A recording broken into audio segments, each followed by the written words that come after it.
Some moments feel like they're pulled from a movie script, but they happen every day in plain sight. This is the story of a woman at the absolute peak of her profession, a mind responsible for the very technology that allows us to soar through the clouds. But on continental ascent, Flight 812, none of that mattered. To the entitled couple in the row behind her, and a flight attendant blinded by prejudice, she was just an obstacle, someone to be removed. They told a black executive to give up her first-class seat. But seconds after she was gone, they made a horrifying discovery without her, that billion-dollar aircraft was just a glorified metal tube, and it wasn't going anywhere. Dr. Alani Reid didn't walk through airports. She flowed. There was an economy of motion to her, a serene efficiency that spoke of 1,000 business trips and a mind perpetually 5 steps ahead. At 38, she was the vice president of Avionics integration at AeroDyne Innovations, a name whispered with reverence in the defense and aerospace sectors. Her specialty was the bleeding edge of technology, the intricate software that served as the digital soul for next-generation jet engines. Today, her destination was a high-level symposium at the New York Institute of Technology, where she was the keynote speaker. Her journey began at Chicago O'Hare, a familiar symphony of chaos she navigated with the ease of a seasoned conductor. The drone of rolling suitcases, the cacophony of final boarding calls, the scent of Cinnabon and burnt coffee. It was the soundtrack of her professional life. She bypassed the snaking economy lines, her platinum status and first-class ticket, a testament to countless hours spent in pressurized cabins, solving problems that made multi-billion-dollar projects viable. The first-class lounge for continental ascent was her brief sanctuary, a minimalist space of brushed steel gray leather and hushed conversations. She found a quiet corner, ordered a sparkling water with a twist of lime, and opened her laptop. On the screen were complex lines of code, the digital DNA of the very engines powering the Boeing 787 Dreamliner she was about to board. The new AeroDyne Vanguard series engines were a marvel of efficiency and power, and Alani's team had written every single one of the 17 million lines of code that governed their FADEC, the full-authority digital engine control system. They were safer, smarter, and more fuel-efficient than anything else in the sky. And today's flight was one of the first long-haul commercial routes to feature them. It was a point of quiet, immense pride. She was a woman who lived in a world of absolutes of logic and data. Her work left no room for error. A misplaced semicolon in her world could without exaggeration have catastrophic consequences. This demand for precision had shaped her personality. She was calm, observant, and measured in her responses. She dressed not for attention, but for respect. A tailored navy blue blazer, charcoal trousers, and a simple silk shell. Her hair was styled in intricate, elegant braids that cascaded over her shoulder. The only jewelry she wore was a simple, sophisticated watch, a gift from the board after the successful Vanguard project certification, and a small gold pendant shaped like a sine wave. When the boarding call for Flight 812 to JFK was announced, she packed her laptop, leaving her water untouched, and made her way to Gate C-17.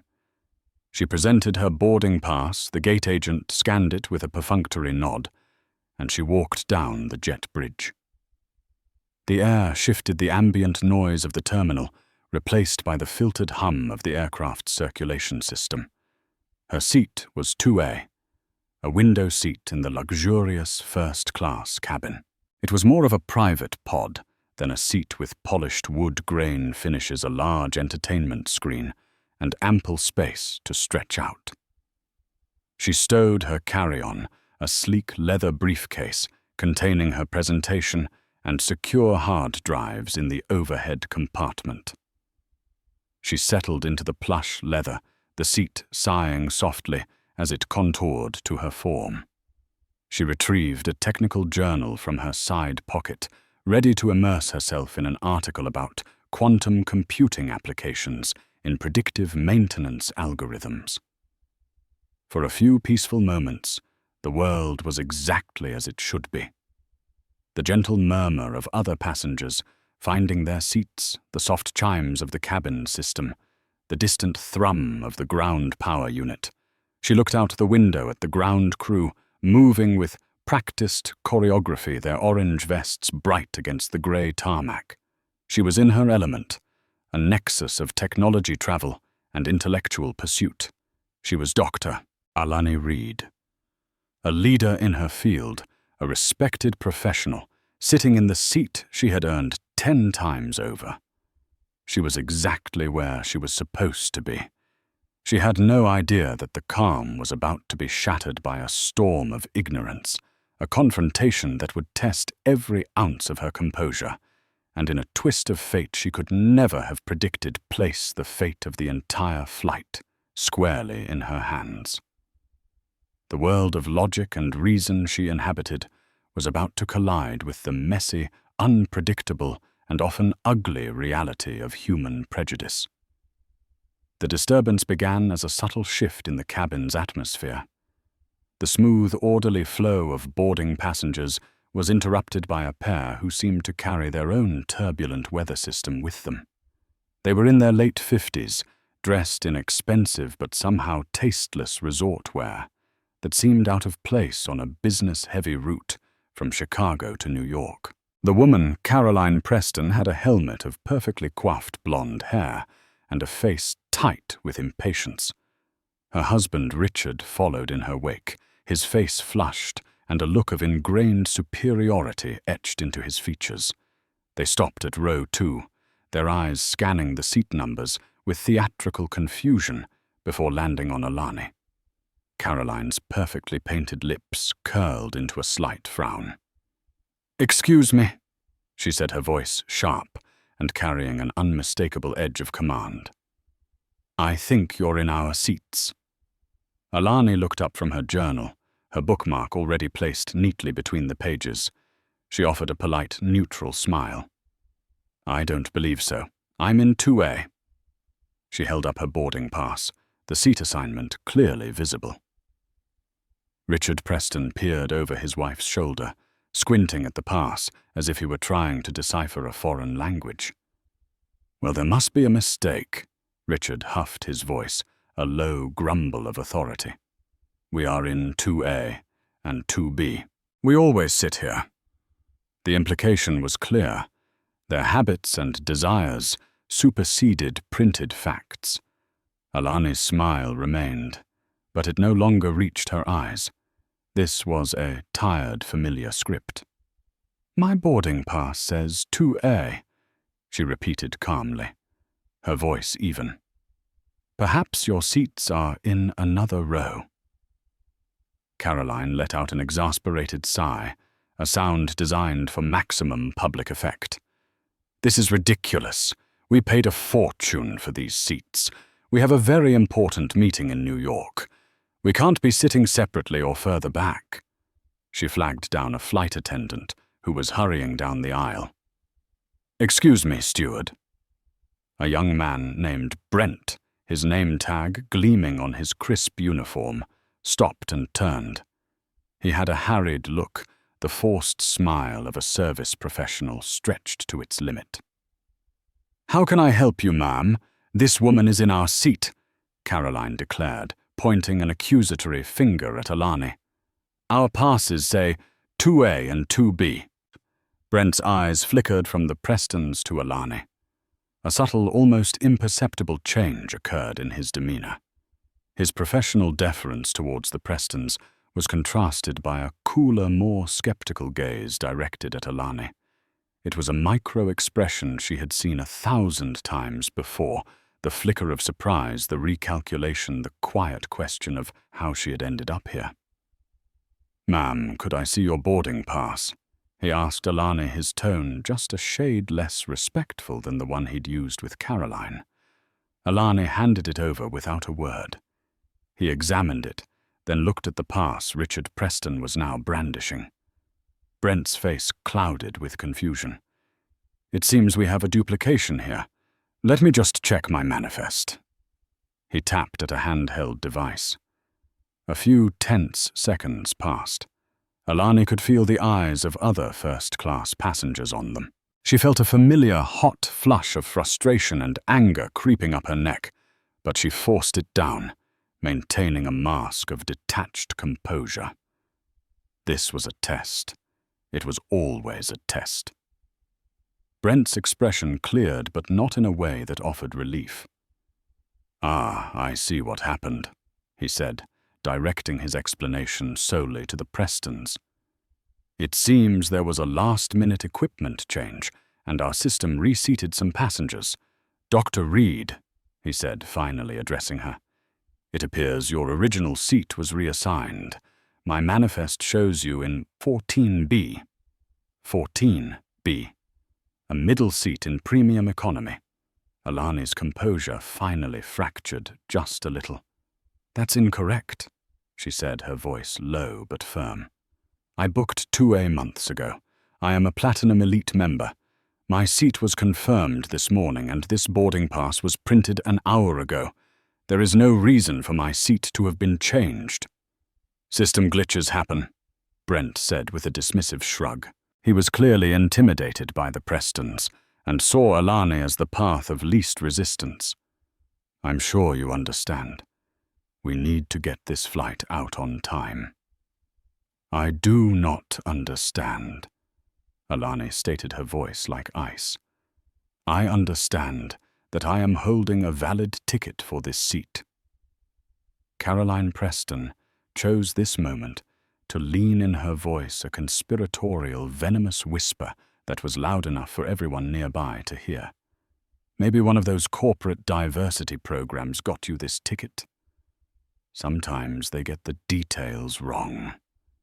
The insult was so blatant, so steeped in racist condescension, that it hung in the air like a foul odor. The cabin fell silent. Alani stared at Caroline, her dark eyes unblinking. The mask of composure was now a shield of steel. She would not give this woman the satisfaction of a reaction.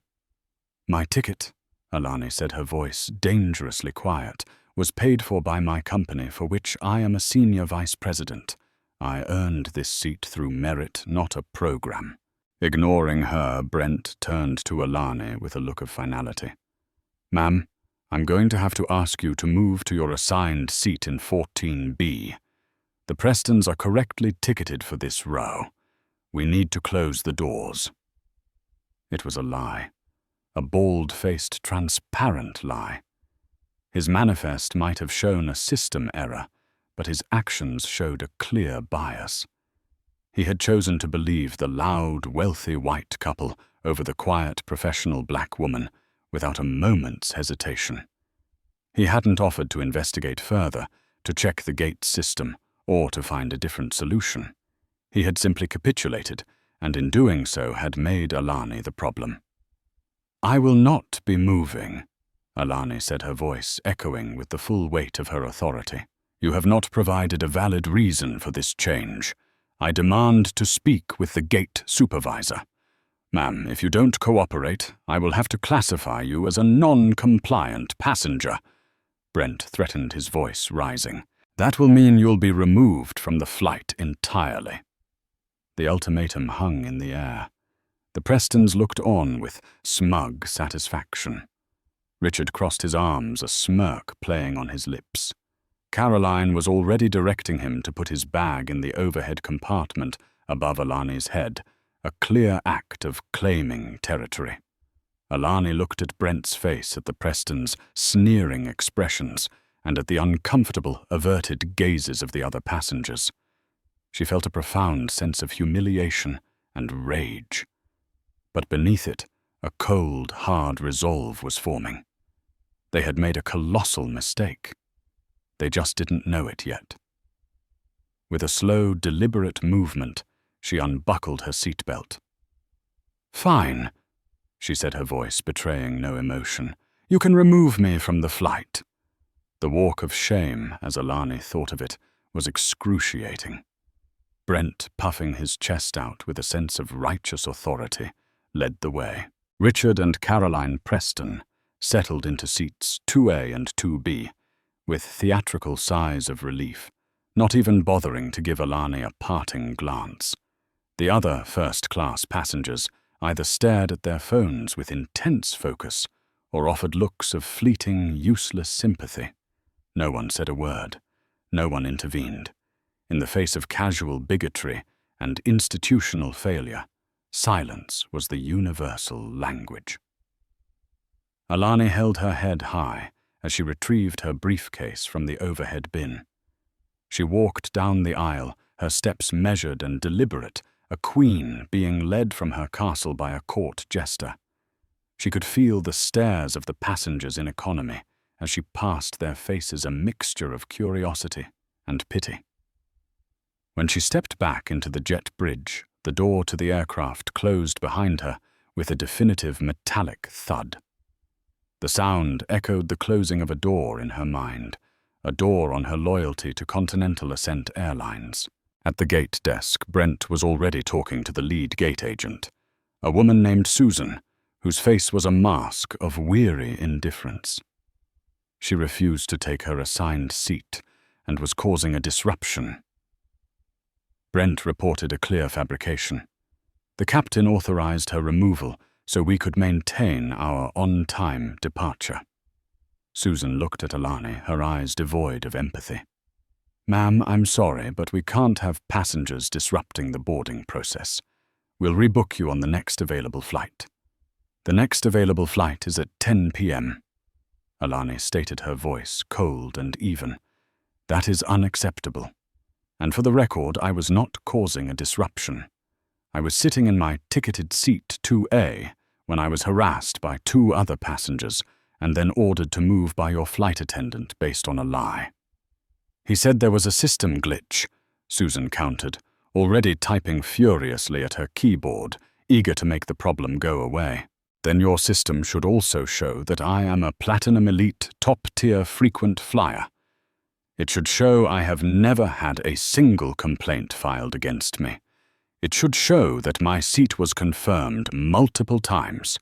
What it will not show is any valid reason for me to be unceremoniously evicted from my paid-for confirmed seat in favor of another couple." Alani placed her boarding pass on the counter. "This is a contract. You have broken it." Her use of the word contract seemed to momentarily pierce Susan's bubble of apathy. It was corporate language she understood, but the habit of de-escalation through dismissal was too strong. "Ma'am, there's nothing I can do now. The flight is closed. The best I can offer is the later flight and a meal voucher." A meal voucher. The insult was so profound, so dismissive of the public humiliation and the blatant discrimination she had just endured, that Alani almost laughed. Instead, a chilling calm settled over her. She was no longer just a wronged passenger. She was the vice president of a major corporation that did hundreds of millions of dollars of business with airlines, including this one. "A meal voucher," she repeated, her voice soft but carrying an immense weight. "You are going to need to do far better than that. I want your name and Brent's full name. I want the name of the captain of Flight 8 on 12. I am filing a formal complaint with the Department of Transportation and the FAA for a violation of the contract of carriage. I am also going to be speaking with my company's corporate travel division, which I assure you will be re-evaluating its multi-million-dollar account with Continental Ascent." Susan's fingers froze over the keyboard. The threat wasn't loud or hysterical. It was delivered with the precision of a surgeon. This woman was not who she thought she was. The tailored blazer, the expensive watch, the articulate, unshakable demeanor, the pieces suddenly clicked into a picture that screamed, powerful. "Ma'am, let's not get ahead of ourselves," Susan said, her tone shifting from dismissive to placating. "I'm sure we can find a solution." "The time for a solution was on the plane," Alani replied flatly. "The time for a solution was when your employee chose to believe a lie and humiliate a paying customer. Now is the time for consequences." Outside the large terminal window, Flight 812 was pushing back from the gate. Alani watched it, a bitter taste in her mouth. The sleek, powerful 787, powered by her own company's genius, was leaving without her. It was the ultimate irony. The minds and hands that created these modern marvels were still subject to the oldest and ugliest of human failings. She pulled out her phone and opened her email. She began to draft a message to her CEO, James Davenport, and the head of their legal department. She was precise and methodical, detailing every moment of the encounter, naming every employee involved, and quoting Caroline Preston's diversity program comment verbatim. She was building her case stone by cold, hard stone. The standoff at gate C-17 was a quiet one. There was no more shouting. It was just Alani standing resolute, typing on her phone, and Susan the gate agent watching her with a growing sense of dread. The plane was gone. The problem, Susan thought, was over. But she was about to learn that the real problem hadn't even started yet. The quiet, composed woman she had dismissed was a ticking time bomb, and the countdown had just begun. Aboard Flight 812, a sense of smug victory settled over Richard and Caroline Preston. They clinked their glasses of pre-departure champagne, the crystal making a delicate ping that sounded to them like the ring of triumph. "Well, that was handled," Richard said, with a satisfied grunt, loosening his tie. "Some people just need to be put in their place. Can you imagine the nerve?" "I know," Caroline agreed, taking a delicate sip. "Trying to take our seats? The entitlement is just astounding these days." The rest of the first-class cabin settled the slight tension from the earlier confrontation, dissipating as the promise of an on-time departure took precedence. The flight attendants completed their safety checks. The cabin lights dimmed for takeoff, and the captain's voice, smooth and confident, came over the intercom. "Good morning, folks. This is Captain David Evans. Welcome aboard Continental Ascent Flight 812, with non-stop service to New York's JFK. We've pushed back right on schedule. Flight time today will be just under 2 hours. We should have you on the ground well ahead of schedule. Cabin crew, please prepare for departure." The familiar hum of the aircraft intensified as the pilots began the engine start sequence. In the cockpit, Captain Evans and his first officer, a sharp young man named Michael Keller, went through the checklist. "APU is good," Keller reported. "Engine start sequence initiated. Engine number 2 starting." He flipped the switch. Normally, this would be followed by a seamless spool-up, the massive turbine spinning to life with a deep, satisfying roar that transitioned into a powerful hum. Instead, nothing happened. A series of amber lights flashed across the main console. An error message blinked onto the EICAS, the engine indicating and crew alerting system.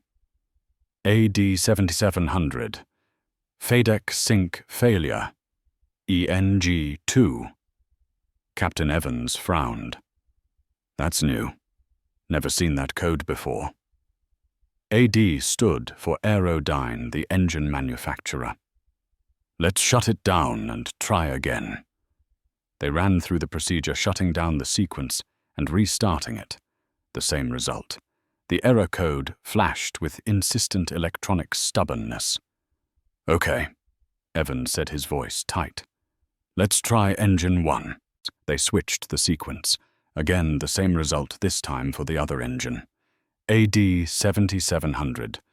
FADEC sync failure. ENG-1. A cold knot formed in Captain Evans' stomach. Both of the brand-new state-of-the-art Vanguard engines were refusing to initialize. The full authority digital engine control was the engine's brain. Without it, the engine was just 200,000 pounds of inert metal and composites, and right now the brains weren't talking to the body. "What the hell is an AD 7700? Keller murmured, already pulling out the thick technical manual. He flipped through the pages, his finger tracing the index of error codes. He found the 7000 series, but 7700 wasn't listed. "It's not in the book, Captain." This was bad. An unlisted error code was the stuff of nightmares for pilots. It meant the problem was so new, so unforeseen, that it hadn't even made it into the latest revision of the flight manual. Captain Evans got on the radio to the operations tower. "Tower, this is Continental 812. We have a no start on both engines, showing an unlisted AeroDyne FADEC error. We can't clear the active runway. We're going to need a tow back to the gate." The passengers who had been anticipating the roar of takeoff instead felt the aircraft come to a dead stop on the tarmac. A few moments of silence were followed by a collective anxious murmur.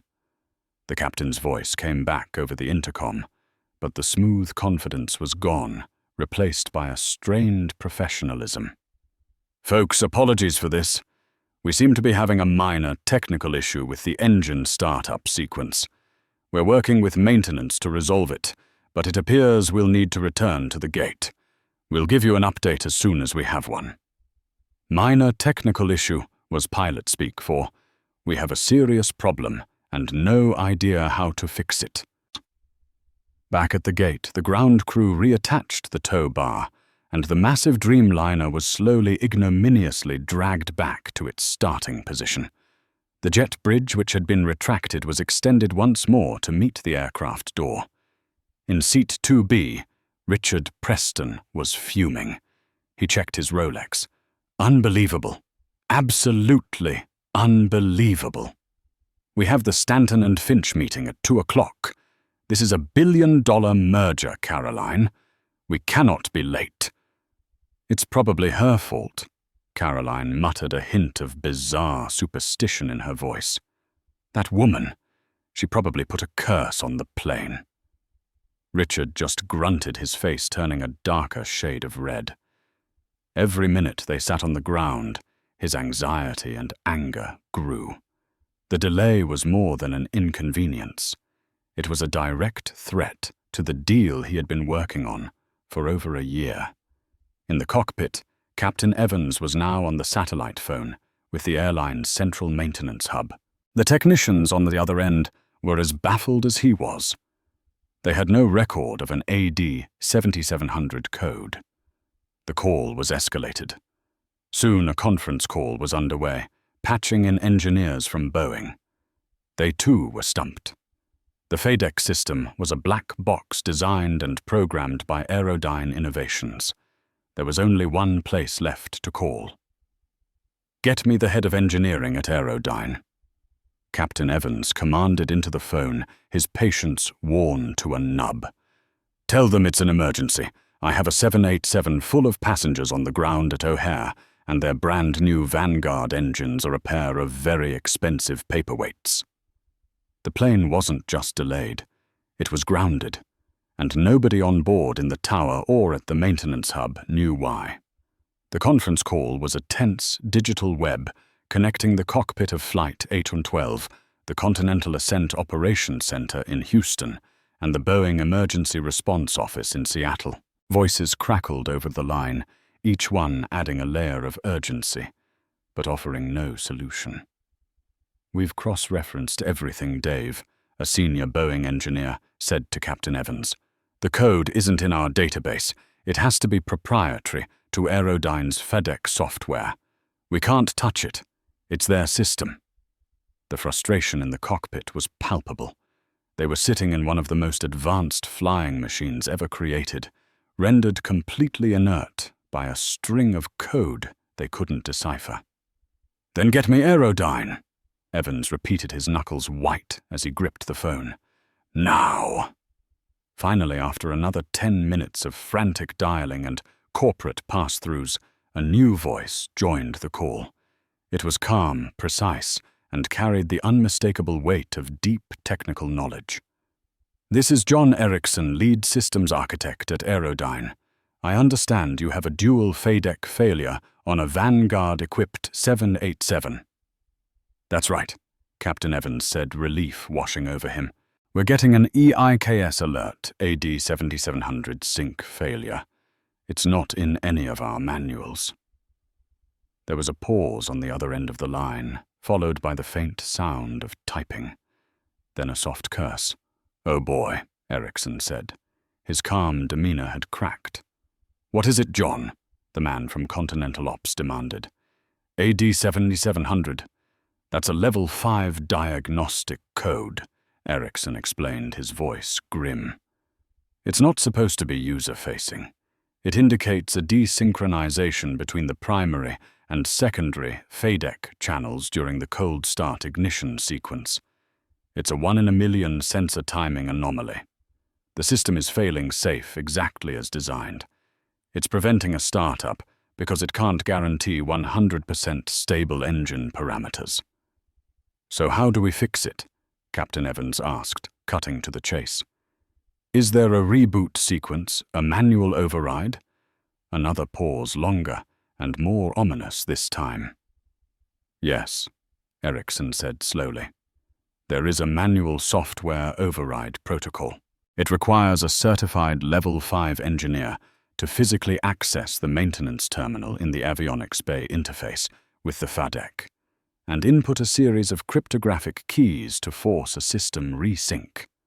"Okay," Evans said, breathing a sigh of relief. "Great. How fast can you get it one of your engineers to O'Hare?" "Well," Erickson said, and the hesitation in his voice sent a fresh wave of dread through the cockpit. "That's the problem.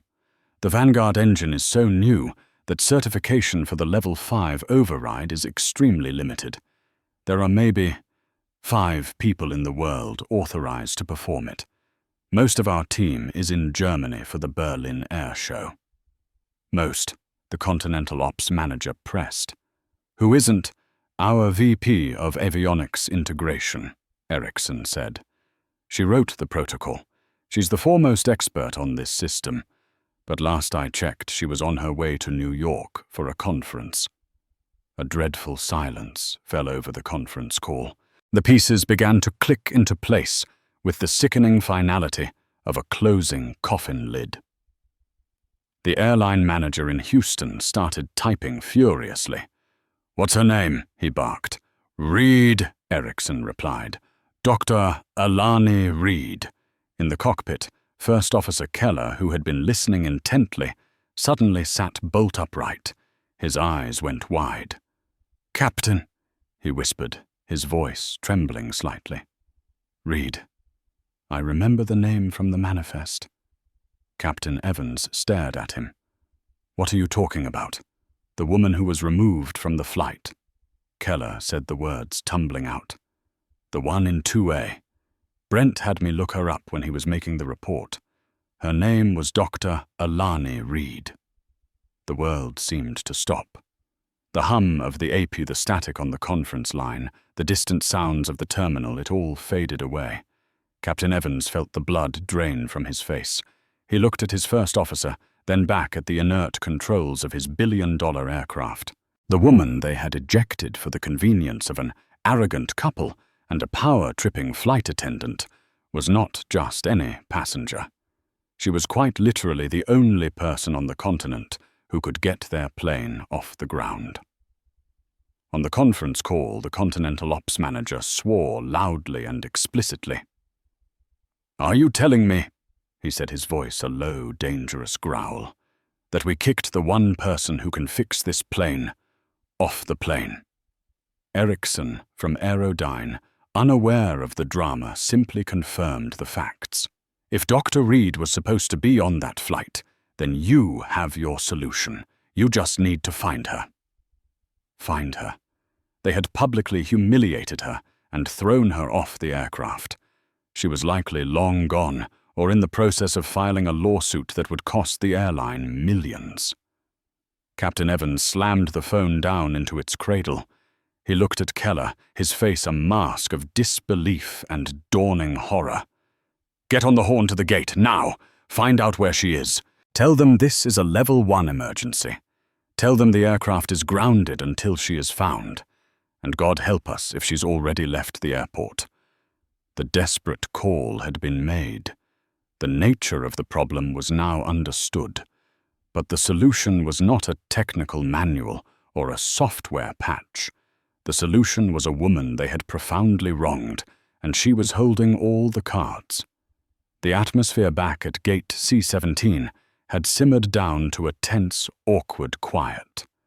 Susan, the gate agent, was pointedly avoiding eye contact with Alani, who was now seated calmly sipping a bottle of water she'd bought, her phone still in her hand. She had already sent the email to her CEO and legal team. The ball was rolling. Suddenly, the phone at Susan's desk buzzed with an intensity that made her jump.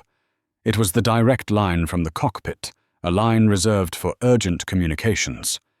She answered her voice, still holding a trace of defensiveness. "Gate C-17, Susan speaking." She listened, her eyes growing wider with every word from the other end. Her face went from pale to ashen. The professional mask crumbled, replaced by pure, unadulterated panic. "Yes, Captain. I understand. Yes, she's still here. I'm looking right at her. I'll get him. Right away." She fumbled the phone back into its cradle and stared at Alani, as if seeing her for the first time, not as a problem passenger, but as something between a lifeline and an executioner. She swallowed hard and picked up her own radio. "Brent, get off that aircraft. Now. Meet me at the gate desk. Captain's orders." A few minutes later, Brent swaggered back up the jet bridge, a look of self-satisfaction still on his face. "What's up, Susan? They get that thing started yet?" "Brent," Susan said, her voice a choked whisper. "We have a problem. A massive problem." She quickly explained the situation, the grounded plane, the unknown error code, and the identity of the woman he had so proudly ejected. Brent's smug expression dissolved into a mask of horror. The color drained from his face, leaving him looking sickly under the fluorescent terminal lights. No, that's not possible. She's just some..." He couldn't finish the sentence. He looked over at Alani, who met his gaze with a cool, unreadable expression. The power dynamic had not just shifted, it had undergone a seismic 180-degree reversal. Just then, the jet bridge door opened again. This time, it was Captain David Evans himself, his pilot's hat in his hand, his face etched with stress and profound embarrassment. He strode directly to the gate desk, his eyes locking on Alani. He ignored Susan and Brent completely. "Dr. Reid?" he asked, his voice strained but respectful. Alani looked up at him, her expression unchanging. "Yes, Dr. Alani Reid from AeroDyne Innovations." "The same," she confirmed. Captain Evans took a deep breath. This was quite possibly the most humiliating moment of his 30-year career. "Dr. Reid, I am Captain David Evans. On behalf of Continental Ascent Airlines and from me personally, I want to offer you my most sincere and profound apology. What happened on my aircraft was inexcusable. It was a failure of my crew and ultimately a failure of my command." He paused, letting the words sink in. Susan and Brent stood frozen like statues in a museum of terrible decisions.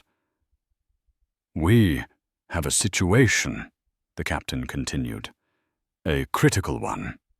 As you may be aware, your Vanguard engines have failed to initialize.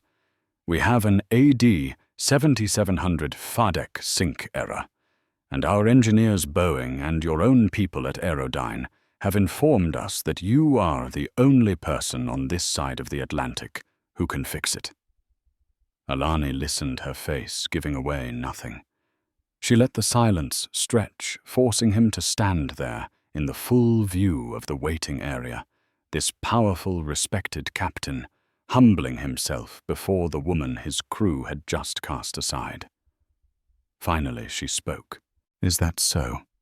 she said, her voice soft. "That is a very unfortunate coincidence. For you." From inside the aircraft, news of the indefinite delay had trickled through the cabin, causing a wave of groans and frustrated phone calls.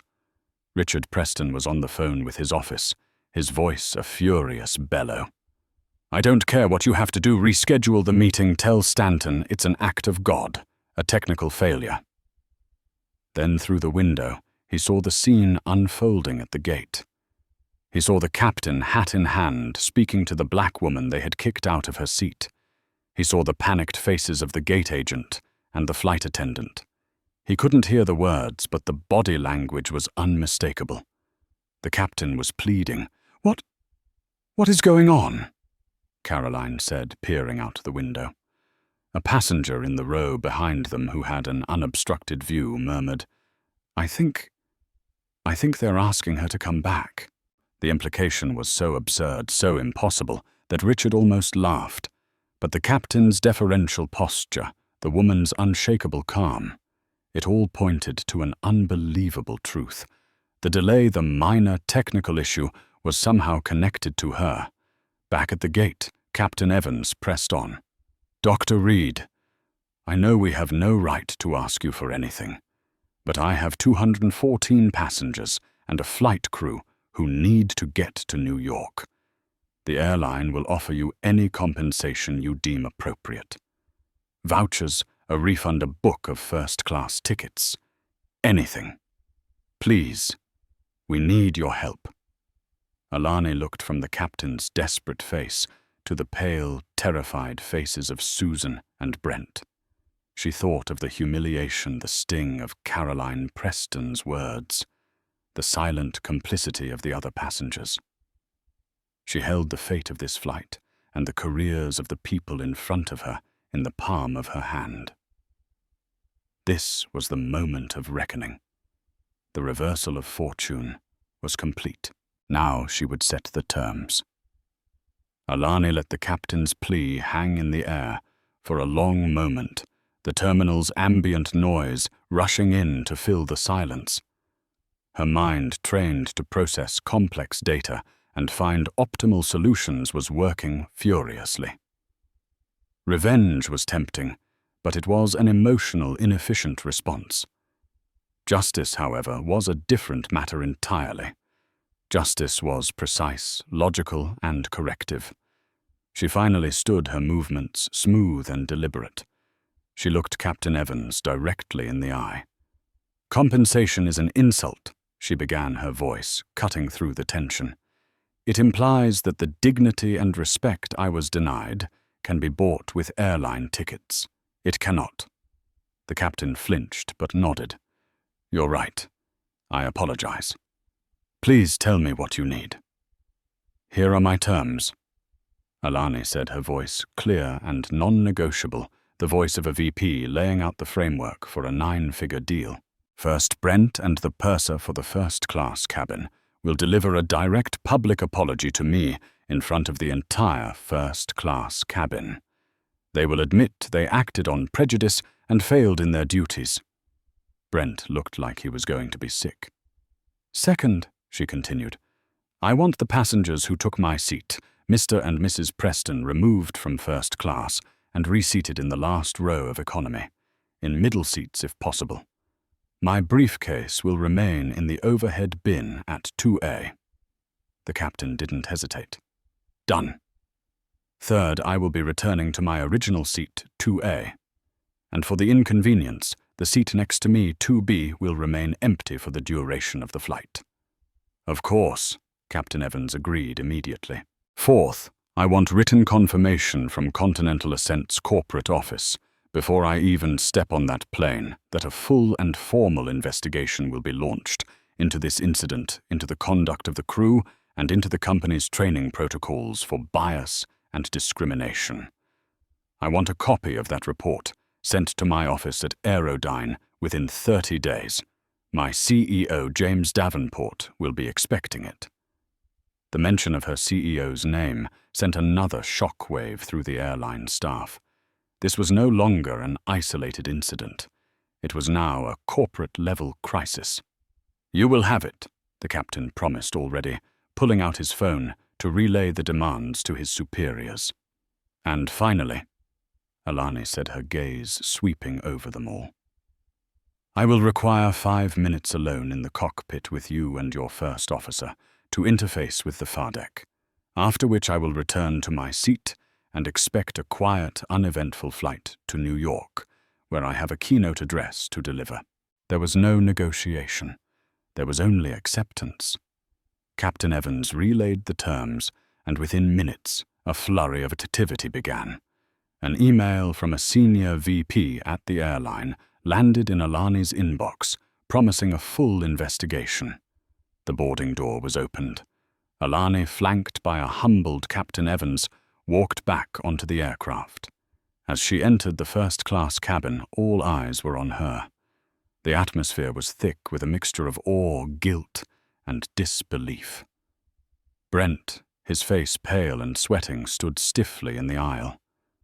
Dr. Reid, he began, his voice cracking. I want to apologize. My actions were unprofessional and wrong. There was no excuse. I made an assumption based on... I'm sorry. It was clumsy and forced, but it was a start. The captain then approached the Prestons. So, ma'am, I'm going to have to ask you to gather your belongings. Your new seat assignments are 34B and 34E. Richard Preston's face went from red to a blotchy purple. What, this is an outrage? I'll sue. I'll have your job, sir. Captain Evans said, his voice now like granite.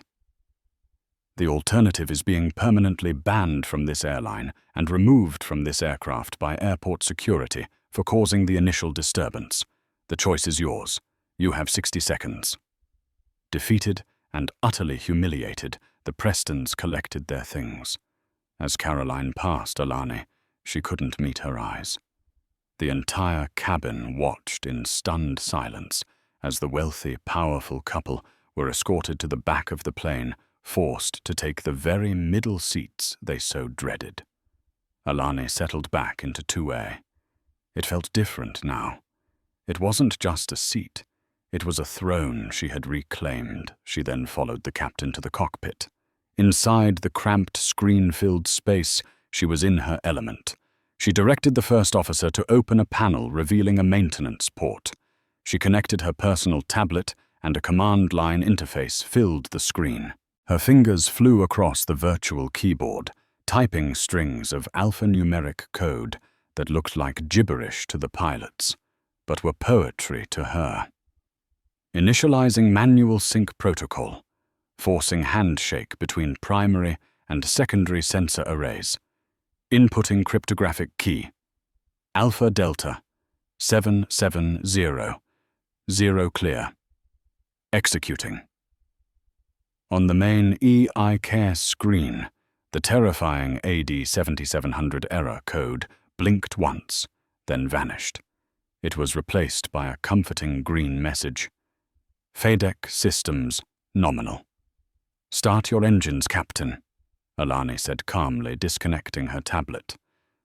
Captain Evans, looking at her with undisguised reverence, nodded to his first officer. Engine start sequence, engine number 1.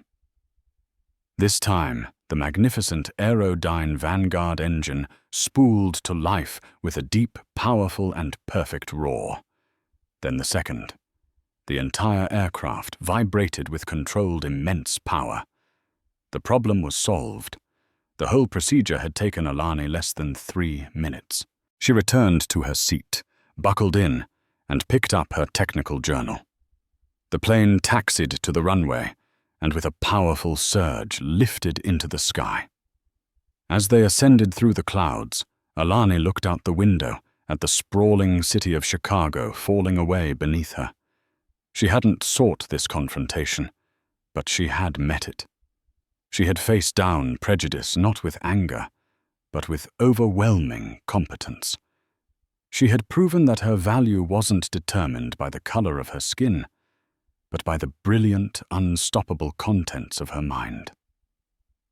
The final approach to New York would be a smooth one. A quiet flight for a woman who had just reminded an entire plane load of people that some individuals aren't just on the flight. They are the reason it flies at all. The landing at John F. Kennedy International Airport was one of the smoothest Alani had ever experienced, a stark contrast to the turbulence that had defined the flight's beginning. As the Boeing 787 taxied to the gate, a profound silence enveloped the cabin.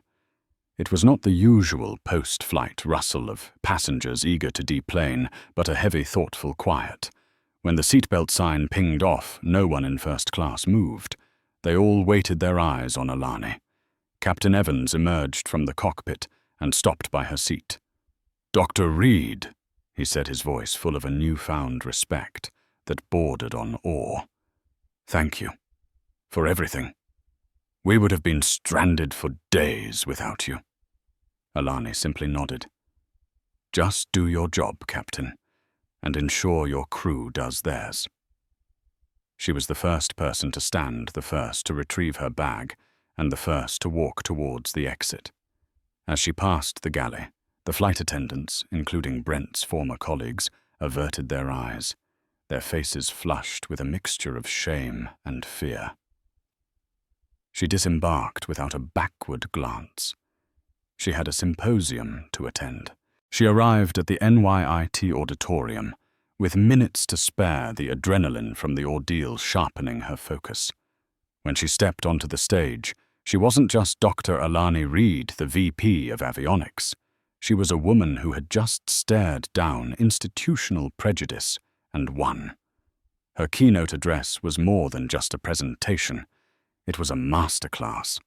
She spoke of the beauty of integrated systems, of how millions of lines of code must work in perfect harmony to achieve flight, of how a single point of failure can ground the most powerful machine.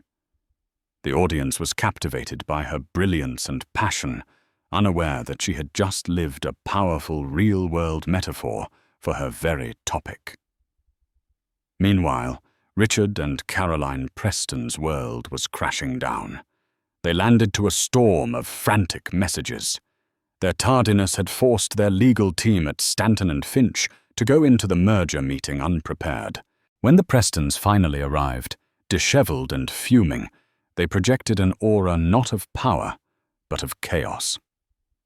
The opposing side, a shrewd private equity firm, sensed blood in the water. News of a passenger disturbance causing the delay on Flight 812 had already made its way through the tight-knit circles of New York finance. The Prestons' lack of composure was seen as a liability.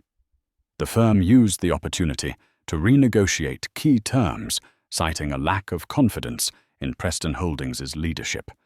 The billion-dollar deal collapsed ultimately, leading to a hostile takeover of their company a few months later. Their arrogance had cost them everything. The fallout for Continental Ascent Airlines was swift and severe. The formal investigation, fast-tracked by a panicked legal department under pressure from AeroDyne, was concluded in 2 weeks. Brent was terminated for gross misconduct, his blatant discrimination and falsification of the initial report constituting a fireable offense. Susan, the gate agent, was demoted and transferred to a non-customer-facing role in baggage handling, a clear message from management. Captain Evans received a formal reprimand for failure to maintain situational awareness and control of his crew, a blemish on an otherwise perfect record. A month after the flight, a thick envelope arrived at Alani's office. It contained the complete investigation report from Continental Ascent and a handwritten letter from Captain Evans. He wrote not as a pilot, but as a man who had been taught a profound lesson. He spoke of how the incident had forced him to re-evaluate his own passive leadership and the subtle bissies he had never seen in his crew. He thanked her for her grace and for holding them accountable. Alani read the letter, then looked at the official report detailing the corporate restructuring and new mandatory bias training programs being implemented across the airline. She hadn't sought to be a crusader, but by refusing to accept injustice, she had become an agent of change. Her stand had created ripples that would spread far beyond Gate C-17, forcing a massive organization to confront an ugly truth. It was never just about a seat. It was about the fundamental right to exist in a space to be respected and to be judged not by preconceptions, but by character and competence. And in that, Dr. Alani Reid had won a victory that would help clear the skies for many who would come after her. In the end, it wasn't just about a seat on an airplane. It was about the assumptions we make and the consequences they carry. Dr. Alani Reid's story is a powerful testament to the fact that you can never judge a person's importance by their appearance. The very people who dismissed her were the ones who desperately needed her expertise. It's a stunning reminder that in our complex, interconnected world, the quietest person in the room might just be the one holding it all together. Karma, in this case, wasn't just a concept. It was a co-pilot delivering a swift, unforgettable lesson in humility and respect at 30,000 feet. If this story of karmic justice and undeniable competence resonated with you, please give this video a thumbs up. Share it with someone who needs to hear it, and don't forget to subscribe to our channel for more incredible true stories where prejudice is met with power. Click that notification bell so you never miss an update.